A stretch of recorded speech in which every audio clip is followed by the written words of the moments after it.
Pemirsa, terima kasih Anda masih bersama kami di Halo Indonesia. Pembelajaran tatap muka atau PTM terbatas mulai diikuti oleh sekolah khusus bagi anak disabilitas. Salah satunya di Sekolah Khusus Negeri 01 Kabupaten Tangerang, di mana untuk mensukseskan PTM, sejumlah protokol kesehatan disiapkan secara ketat. Siswa dan siswi yang melakukan PTM terbatas ini tentunya telah menerima persetujuan dari orang tua. Awal September 2021, sejumlah sekolah luar biasa mulai menggelar PTM secara terbatas setelah lebih dari 2 tahun harus menggelar pembelajaran jarak jauh. Salah satu sekolah yang menggelar PTM terbatas adalah Sekolah Khusus Negeri 01 Kabupaten Tangerang.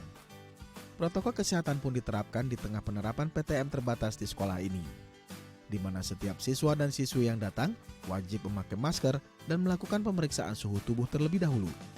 Kemudian mencuci tangan dan mencatat nama siswa oleh guru yang berjaga di pintu masuk sekolah. Siswa-siswi yang masuk sekolah wajib menerapkan jaga jarak baik di dalam kelas maupun di luar kelas dan tidak boleh berkerumun. Selain itu, sesuai dengan aturan pemerintah, pemberlakuan pembatasan jumlah murid di setiap kelas adalah sebesar 50%. Selain itu, sekolah juga menerapkan pembagian jadwal masuk sekolah dengan membagi 2 sesi pembelajaran di kelas. Siswa dan siswi yang melakukan PTM terbatas ini tentunya telah menerima persetujuan dari orang tua. Dan untuk mengetahui lebih lanjut seperti apa pelaksanaan pembelajaran tatap muka terbatas dan protokol kesehatan apa saja yang disiapkan di sekolah, kita akan berbincang langsung bersama Ibu Ngatini selaku Kepala Sekolah Khusus Negeri 01 Kabupaten Tangerang. Selamat pagi Ibu Ngatini. Selamat pagi. Selamat pagi Ibu. Ini sekolahnya sudah kembali buka, sudah kembali akhirnya melakukan pembelajaran tatap muka terbatas. Apa saja kemudian gambaran kondisinya yang juga dilakukan begitu ya untuk juga mencegah dari penularan COVID-19 seperti protokol kesehatan, kemudian skema dari sekolahnya itu seperti apa Ibu Ngatini? Ya. Terima kasih Mbak Prisil. Kami perlu sampaikan bahwa di SK Negeri 01 Kabupaten Tangerang ini, alhamdulillah mulai Senin kemarin kita sudah melaksanakan pembelajaran tatap muka terbatas.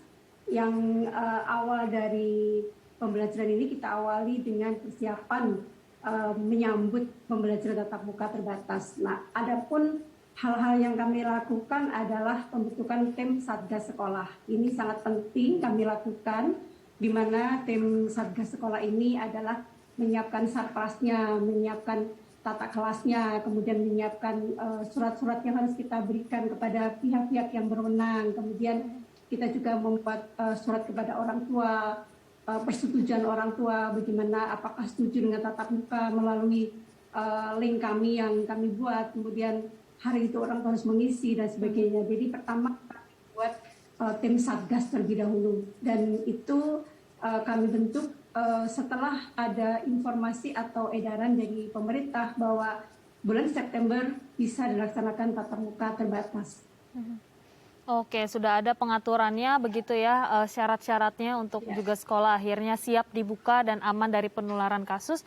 Lalu untuk pembelajaran sendiri itu seperti apa skemanya? Adakah kemudian waktu yang diringkas, waktu pembelajaran yang diringkas, atau ganti-gantian begitu dalam pembelajaran Bu Ngatini? Ya, terima kasih. Jadi kami di dalam program Satgas COVID ini adalah pertama kita membuat jadwal pembelajaran secara bergantian atau shift.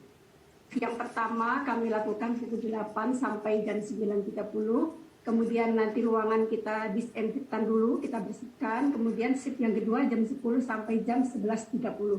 Jadi itu yang sudah kami jadwalkan. Kemudian semua pengguna atau hadir di sekolah itu harus mematuhi protokol kesehatan. Maka kami di pintu gerbang masuk ini kita ada drop point, di mana orang tua tidak bisa masuk ke dalam lingkungan sekolah. Dia cukup menurunkan anaknya di situ. Kemudian kita disambut oleh protokol kesehatan kami, ada cek suhu, kemudian harus cuci tangan, kemudian kita harus mengantarkan anak ke ruangan gitu ya, karena di dalam pelaksanaan pembelajaran tatap muka terbatas ini tidak semua ruangan kami gunakan gitu ya.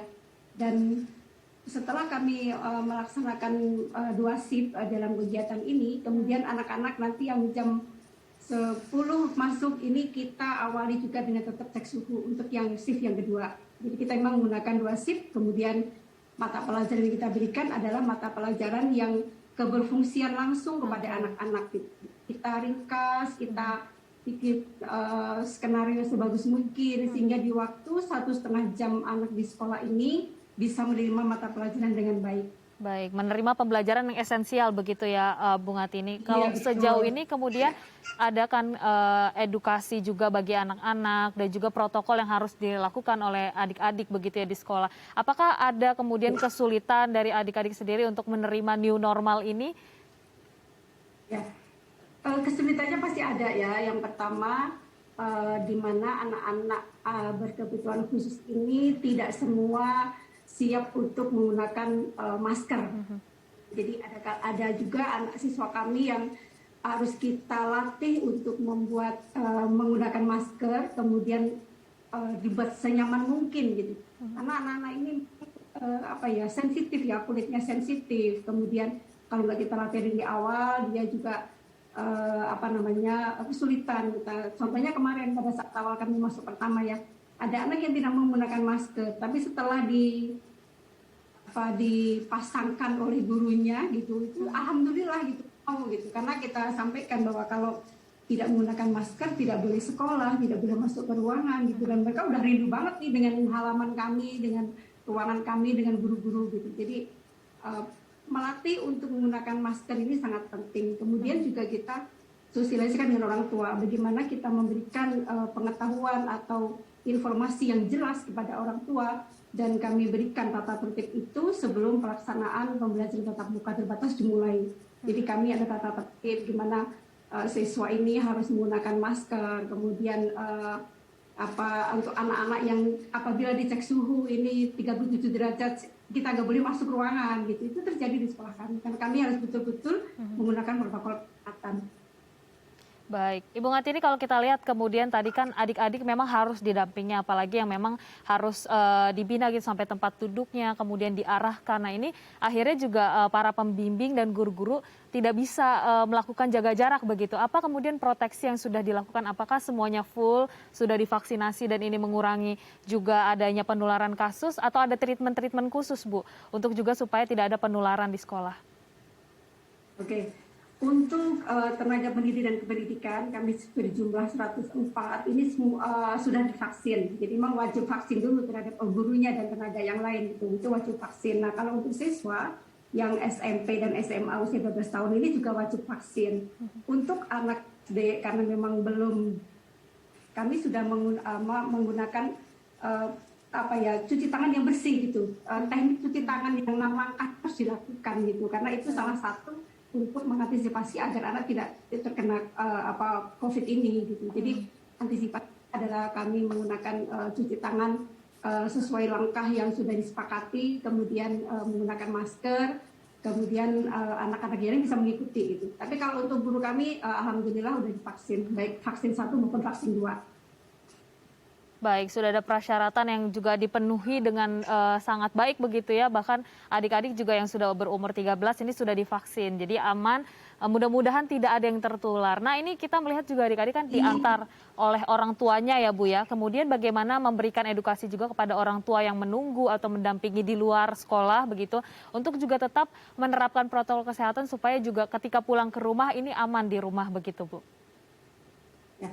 Oke Mbak Berisel, jadi kita pada saat sebelum pembelajaran tatap muka, kita sudah memberikan link kepada orang tua yang harus diisi. Yang pertama, orang tua ini wajib menggunakan protokol kesehatan. Kemudian yang kedua, mereka harus siap dengan drop point. Jadi memang tidak menunggu, ini kecuali yang memang rumahnya jauh sekali dengan tempat sekolah ini, kita inventaris gitu ya, berapa orang tua memang harus menunggu gitu kan, memang rumahnya jauh nggak mungkin bolak-balik gitu. Nah tapi untuk siswa yang jaraknya dekat ini memang cukup di drop saja, kami sudah menyambutnya gitu, sekolah sudah menyambut anak-anak untuk bisa masuk ke pembelajaran di kelas. Nah untuk orang tua yang memang kebetulan menunggu, kita berikan tempat yang sesuai dengan prokes yang berjarak 1,5, kemudian menggunakan masker, kemudian dia harus cuci tangan dan sebagainya. Lalu kita juga memberikan pengetahuan ke orang tua bahwa nanti setelah pulang dari sekolah wajib cuci tangan di rumah dan ganti baju pakaian mandi gitu. Jadi itu harus kita sampaikan.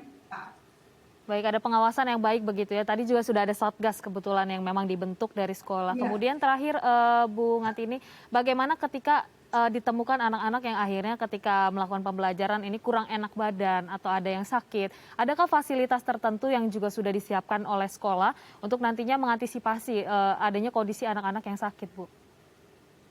Oke. Untuk hal ini terjadi juga gitu ya, beberapa anak yang sampai sekolah itu sakit. Jadi kita membuka usaha kesehatan sekolah UKS itu full.